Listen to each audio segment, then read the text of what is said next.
Welcome to the deep dive. Today we're really focusing in on Addison's disease, also known as primary adrenal insufficiency. That's right. If you're studying for your MSRA, think of this as, well, your essential guide to getting this condition clear in your head. Exactly. We're taking these revision notes, pulling out the absolute must-knows, making it clear, making it memorable. We'll cover everything, what it is, the causes, spotting it, testing, management, the long view, basically your fast track on Addison's. Okay, let's jump right in then. Addison's disease. In really simple terms, what are we talking about? What's the core issue? Fundamentally, Addison's is, well, it's a rare condition where your adrenal glands, those little glands on top of your kidneys, they just don't produce enough of some really crucial hormones. Which hormones are we talking about mainly? Primarily cortisol and often aldosterone as well. Think of the adrenals as sort of your body's control center for stress response and electrolyte balance. And in Addison's, they're just not keeping up. Exactly. They're underperforming significantly. And what's the usual reason for this underperformance? Why do they fail? The number one cause, certainly here in the UK, is autoimmune destruction. So your own immune system attacking the adrenal glands. Wait, friendly fire? Pretty much. That accounts for something like 80% of cases. Memory tip.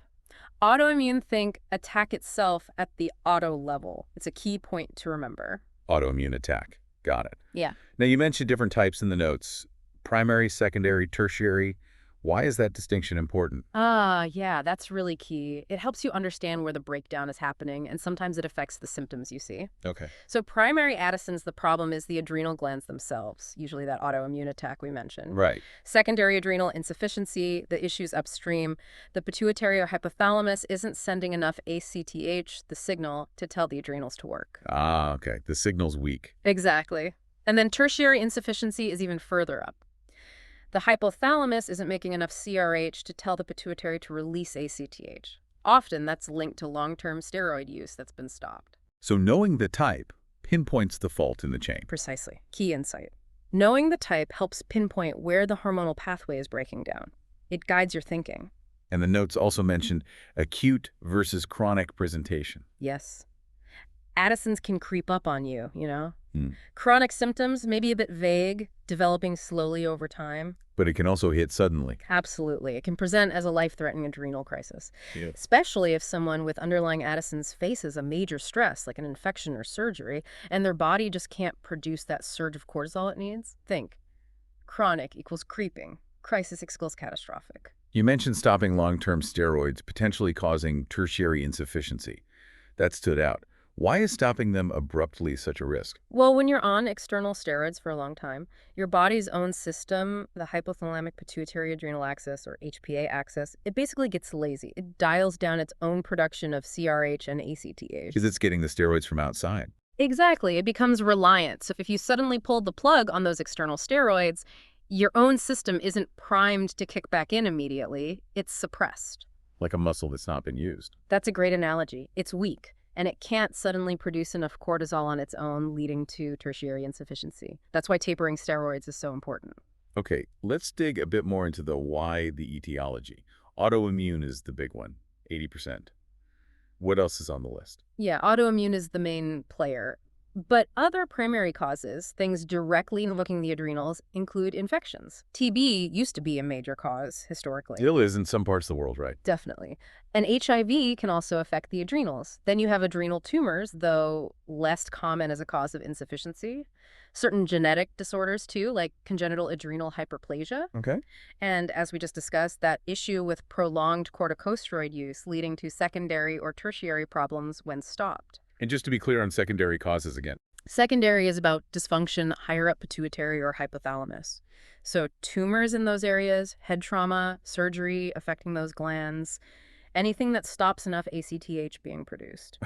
The notes give a few more specific examples too, some less common ones. Yeah, beyond the main buckets. For primary causes, you might see metastases, particularly from lung cancer spreading to the adrenals.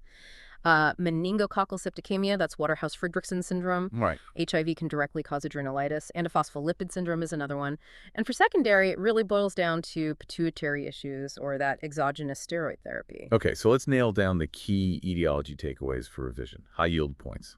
Number one, autoimmune is massive, like 85% in Western Europe. Remember TB's historical significance. Got it. Immunologically, antibodies against steroid 21-hydroxylase are found in about 85% of those autoimmune cases. That's a strong marker. Okay. And always, always keep exogenous steroids in mind as a potential secondary or tertiary cause. And that really crucial clinical sign, hyperpigmentation. When does that point towards Addison's? This is a vital differentiator. Hyperpigmentation, the darkening of the skin, is typical in primary Addison's, but not usually seen in secondary. Why the difference? Because in primary, the adrenals are failing, so the pituitary pumps out loads more ACTH trying to stimulate them. A byproduct of ACTH production is MSH, melanocyte-stimulating hormone, which causes the pigmentation. In secondary, ACTH levels are low, so you don't get that effect. Memory tip: primary pigmentation. It's a classic sign. Check the gums, palmar creases. Interesting mechanism. What about kids? Are the causes different in children? Yeah, the picture changes a bit. It's rare in children overall, but congenital adrenal hyperplasia, CAH, is the most common cause there, about 72% of cases. Okay. Then you've got things like adrenoleukodystrophy, especially in boys, and autoimmune adrenalitis making up most of the rest. And for patients with AIDS, any specific concerns there? Yeah, you need to be aware of opportunistic infections hitting the adrenals, CMV, Mycobacterium, avium intracellular, Cryptococcus. And also, crucially, drug interactions in people with HIV can mess with adrenal function tests, so interpreting results needs care. Good point. Lastly, on etiology, this term CIRCI, critically ill patients. Right. Critical illness-related corticosteroid insufficiency. This can happen in really sick patients. Think sepsis, ARDS, major trauma, also HIV, and sometimes after using the anesthetic drug etomidate. So their stress response is just overwhelmed. Kind of. Their ability to produce or regulate cortisol appropriately during severe illness gets impaired. Diagnosing it involves cortisol levels, maybe a stimulation test, and sometimes giving short courses of steroids can actually be beneficial in septic shock or ARDS in these patients. Okay, moving to susceptibility. Who's more at risk of developing Addison's? Key risk factors. Well, having a family history of Addison's is one. Certain genetic conditions, like those autoimmune polyendocrine syndromes, types 1 and 2, are the ones to know. Right, where multiple glands are affected. Exactly. And having other autoimmune diseases yourself, type 1 diabetes, Hashimoto's thyroiditis, vitiligo, that definitely increases your risk. Makes sense, given the autoimmune link. Yeah. Also, any existing pituitary or hypothalamic problems raise the risk for secondary insufficiency. And we keep coming back to it, but long-term corticosteroid use is a risk factor for tertiary issues after stopping. Any other associated factors mentioned? Yes, it's much more common in women, over 90% of patients apparently. Having positive adrenocortical autoantibodies means a significantly higher risk, maybe around 50%. Wow. And things that can cause adrenal bleeding, like being on anticoagulants or having conditions like antiphospholipid syndrome or severe sepsis, can potentially lead to adrenal destruction. Okay, let's get into the mechanism, the pathophysiology. What's actually going wrong at the biological level? So the core problem is damage or destruction of the adrenal cortex. That's the outer layer of the adrenal gland. Right. And that damage means it can't produce enough cortisol. And in primary Addison's, usually aldosterone too, think. Cortex compromised, cortisol and aldosterone crisis. And the knock-on effects of lacking those hormones. They're widespread. Less cortisol messes up your stress response, glucose control, immune function, lots of things. And aldosterone. Lack of aldosterone, mainly in primary Addison's, throws off your electrolyte balance, particularly sodium and potassium and fluid balance. That's critical. So just to summarize the pathos for primary. Primary is mostly that autoimmune attack destroying the cortex, leading straight to low cortisol and low aldosterone. And for secondary, where's the issue there? Secondary starts higher up. Pituitary or hypothalamus isn't working right, so you get less ACTH signal. That means the adrenals aren't stimulated enough to make cortisol, so low cortisol. But aldosterone production is often less affected or not affected at all. Why is aldosterone spared in secondary? Because aldosterone release is also strongly controlled by the renin-angiotensin system, which responds to blood pressure and sodium levels, largely independent of ACTH. Okay, that makes sense. And the overall impact of just having low cortisol? It's significant. Your body can't handle stress well, physical or emotional. Energy levels plummet, blood sugar can drop, inflammation might not be controlled properly, affects mood too, and then if aldosterone is also low, you get those dangerous electrolyte shifts. When a doctor thinks someone might have Addison's, What else might be on their mind? What are the main differential diagnoses? Good question. Top of the list is distinguishing primary from secondary adrenal insufficiency, as the cause and some aspects of management differ. Oh, Congenital adrenal hyperplasia, CAH, is important, especially if symptoms start younger. You might think about other causes of adrenal dysfunction, maybe even adrenal tumors, though they're less likely to cause insufficiency. and maybe some non-adrenal things initially. Yeah, conditions causing chronic fatigue, weight loss, low blood pressure, things like severe hypothyroidism, chronic infections, malignancy, even depression could be considered early on before the specific hormonal pattern becomes clear. Got it. How common is this condition? What's the epidemiology look like, particularly for the UK? It's considered rare. In the UK, the prevalence is estimated somewhere between, say, 93 and 140 cases per million people. Okay. And who typically gets diagnosed? Usually diagnosed between the ages of 30 and 50, and as we mentioned, it's definitely more common in women. So roughly how many people in the UK are we talking about? The estimate is around 8,400 people living with Addison's in the UK. And the incidence, so new cases per year, is about 4 per million in Western populations. Okay. Rare, but clearly important to recognize. How does it actually show up? What are the clinical features we should be looking for? It can be quite insidious, which is tricky. Common things are this profound fatigue, like exhaustion that rest doesn't fix, unintentional weight loss, muscle weakness. Okay. Low blood pressure is key, especially postural hypotension, feeling dizzy or faint when you stand up. Right, the head rush feeling? Exactly. And a really classic symptom, especially in primary, is salt craving. That's the body trying to compensate for the aldosterone deficiency. Interesting. What else? GI symptoms are common nausea, vomiting, tummy pain, and those electrolyte changes we talked about. Low sodium, high potassium. And if things get really bad, an adrenal crisis, what are the alarm bells? It's like a full-blown emergency. You're looking at severe low blood pressure, maybe shock, dehydration, confusion, sometimes loss of consciousness. It's critical. The notes listed quite a few other features too. What are some particularly useful ones to remember for exams? Definitely the hyperpigmentation. We talked about where to look: sun-exposed areas, creases like the palms, inside the mouth, buccal mucosa, lips, nipples, recent scars. That's a big one for primary. Okay. Loss of pubic and axillary hair, especially in women, can happen. Low blood sugar, so hypoglycemia. Vitiligo patches of depigmented skin often coexist because of the autoimmune link. Right. Other things can include diarrhea or constipation, muscle cramps, joint pain, fainting spells, syncope, confusion, personality changes, irritability, and in kids, maybe delayed puberty. And on physical examination, what are the absolute must-check signs? 2 main things.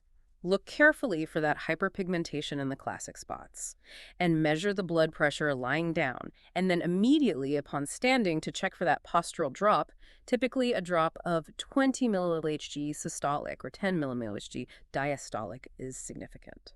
Are there particular situations where you should really have Addison's high on your differential list? Yes, definitely a few scenarios. One is if a patient with known hypothyroidism seems to be getting worse despite being on enough thyroxine, consider coexisting Addison's, part of autoimmune polyendocrine syndrome type 2. Ah, good point. Another is unexplained recurrent low blood sugar episodes in someone with type 1 diabetes. Again, the autoimmune link. Okay. Obviously, if someone has other known autoimmune diseases, be more suspicious. And that classic electrolyte combo, low sodium, high potassium, especially with suggestive symptoms, should absolutely trigger thoughts of Addison's.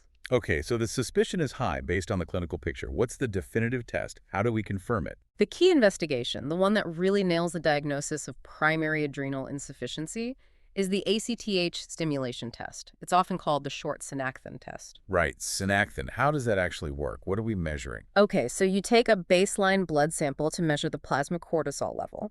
Then you give an injection of synacthin, which is basically synthetic ACTH. Okay. Then, usually 30 minutes later, you take another blood sample for cortisol.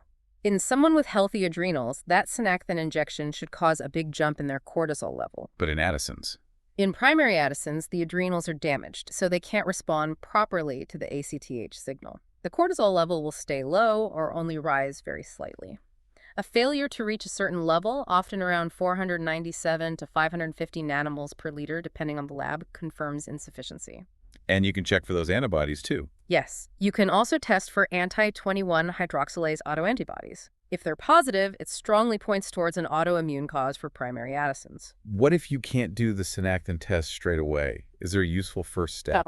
Yeah, a morning serum cortisol level, ideally drawn between 8 and 9 a.m. when levels should be highest, is a really useful screening test. How do you interpret that morning level? Okay, so if the level is nice and high, say above 500 mmol, Addison's is very unlikely. If it's really low, like below 100 mmol, that's highly suggestive of adrenal insufficiency. And the gray area. If it's in between, maybe 100 to 500 mmol, that's indeterminate. You definitely need to proceed to the ACTH stimulation test to clarify. The notes mentioned electrolyte issues again in the investigation section. How common are they when someone's first diagnosed? They're pretty common, but not universal. Maybe about a third of undiagnosed patients might show that pattern of high potassium, hyperkalemia, and low sodium, hyponatremia. Low blood sugar, hypoglycemia, and metabolic acidosis can also occur sometimes. So to pull together the first-line tests when you suspect Addison's. Right, you typically do. Serum electrolytes, looking for low Na, high K, but remember they might be normal. Blood urea might be up if dehydrated. A full blood count, FBC, might show anemia, maybe eosinophilia. And the cortisol. And that crucial 8 to 9 a.m. morning serum cortisol, interpreting it with those thresholds. Yeah. 100 suggests it, 500 makes it unlikely, 100, 500 needs the synactin test. Okay, and if that morning cortisol is in the intermediate range, or low, and the synactin test confirms insufficiency, cortisol 497, 550, what then? The next step is usually to measure the ACTH level itself. This helps distinguish primary from secondary. How does ACTH help differentiate? If the ACTH level is high, often really high, it means the pituitary is shouting at the adrenals, but they're not responding.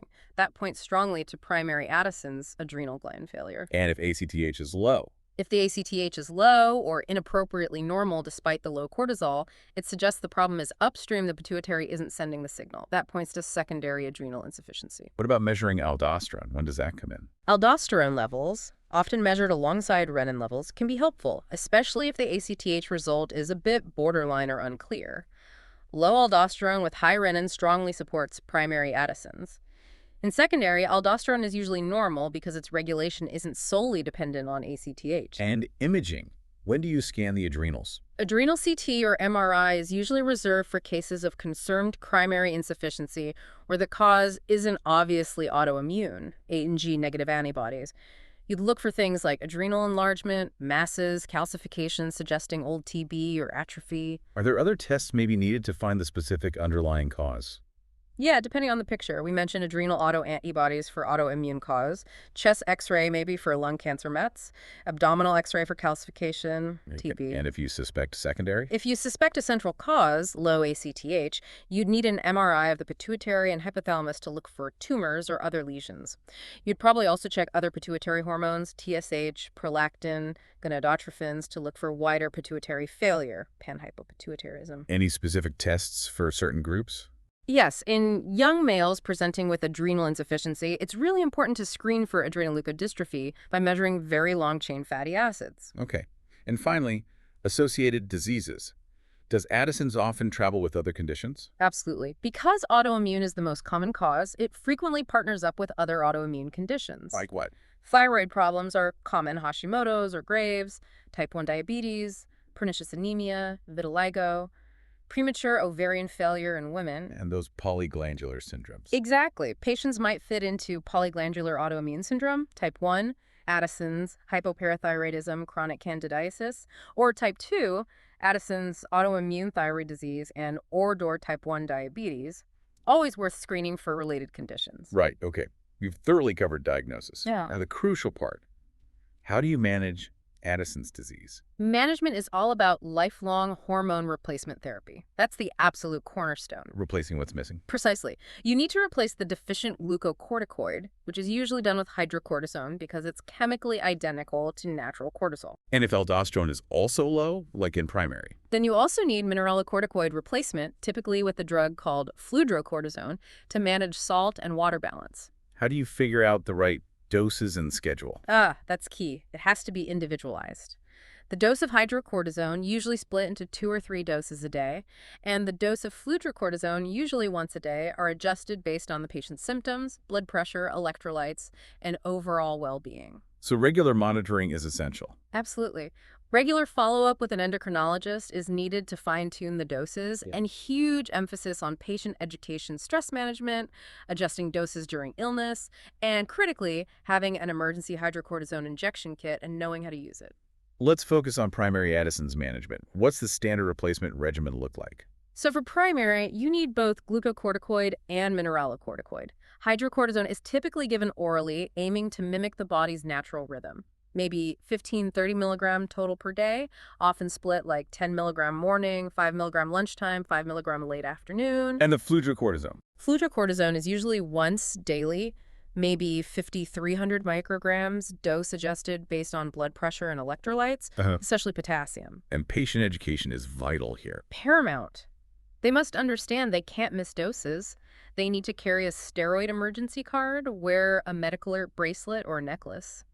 This information is life-saving. What about when someone with Addison's gets sick, like a cold or flu? That's where the sick day rules come in. For any significant illness, fever, infection, injury, they generally need to increase their hydrocortisone dose. Ouch. Usually double their normal daily dose, sometimes treble for severe illness for the duration of the illness and until they're fully recovered. And fludrocortisone? Fludrocortisone dose usually stays the same. Unless there's significant vomiting or diarrhea leading to dehydration, then they need medical advice quickly. Okay. And the worst case scenario? Adrenal crisis. Immediate management. Act fast. It's a medical emergency. Priority 1 is intravenous hydrocortisone, usually 100 milligrams stat. If you can't get IV access immediately, give it intramuscularly. Yes, simultaneous FARV fluid resuscitation is critical, usually 0.9% saline, maybe with added dextrose if their blood sugar is low. Rapid volume replacement is key to support blood pressure. And finding the cause. Absolutely. While treating the crisis, you must look for and treat the underlying trigger, usually an infection or other major stressor. The notes mention mimicking natural hormone release more closely. How is that done pharmacologically? Yeah, the split dosing of hydrocortisone, larger dose in AM, smaller doses later, is the standard way to try and mimic the natural diurnal rhythm of cortisol. Are there other options? Some newer modified release hydrocortisone preparations aim for a smoother, once-daily profile, but standard hydrocortisone in divided doses is still very common. Fludrocortisone's longer action means once daily is fine. And what about DHEA replacement? Is that standard? Not standard, no. Dehydroepiandrosterone, or DHEA, is another hormone produced by the adrenals. Replacement might be considered by a specialist, particularly for women with primary Addison's who have ongoing issues like low energy or libido, despite good hydrocortisone or fludrocortisone replacement. But it's not routine. No, it's unlicensed for this use in many places. The benefits aren't clear-cut for everyone, and it's definitely a specialist decision. Doesn't affect mortality. Patient education keeps coming up. What are the absolute must-knows for patients? Okay, core messages. Understand the disease, why lifelong treatment is vital. Medical alert and steroid card non-negotiable, wear carry them always. Education. Take meds consistently, never stop abruptly. Know the sick day rules inside out when and how to double or treble the hydrocortisone dose. Emergency preparedness. Have an emergency hydrocortisone injection kit. Know how to use it, and make sure a family member or friend knows too. Get travel advice, carry extra meds, letters. What about long-term follow-up? What does that involve? Usually annual review with endocrinology, maybe more often if needed. They'll check symptoms, weight, blood pressure, lying and standing, look for pigmentation changes. Any blood test? They'll check electrolytes, maybe renin levels, to guide fludrocortisone dosing. And they'll assess if the hydrocortisone dose feels right, not too much, not too little. Plus, screening for those associated autoimmune conditions periodically. Let's just hammer home the educational support again. Key elements. Medical alert identifier, steroid emergency card, crystal clear understanding of sick day rules, double trouble hydrocortisone, and practical training for patient and family on using the emergency hydrocortisone injection.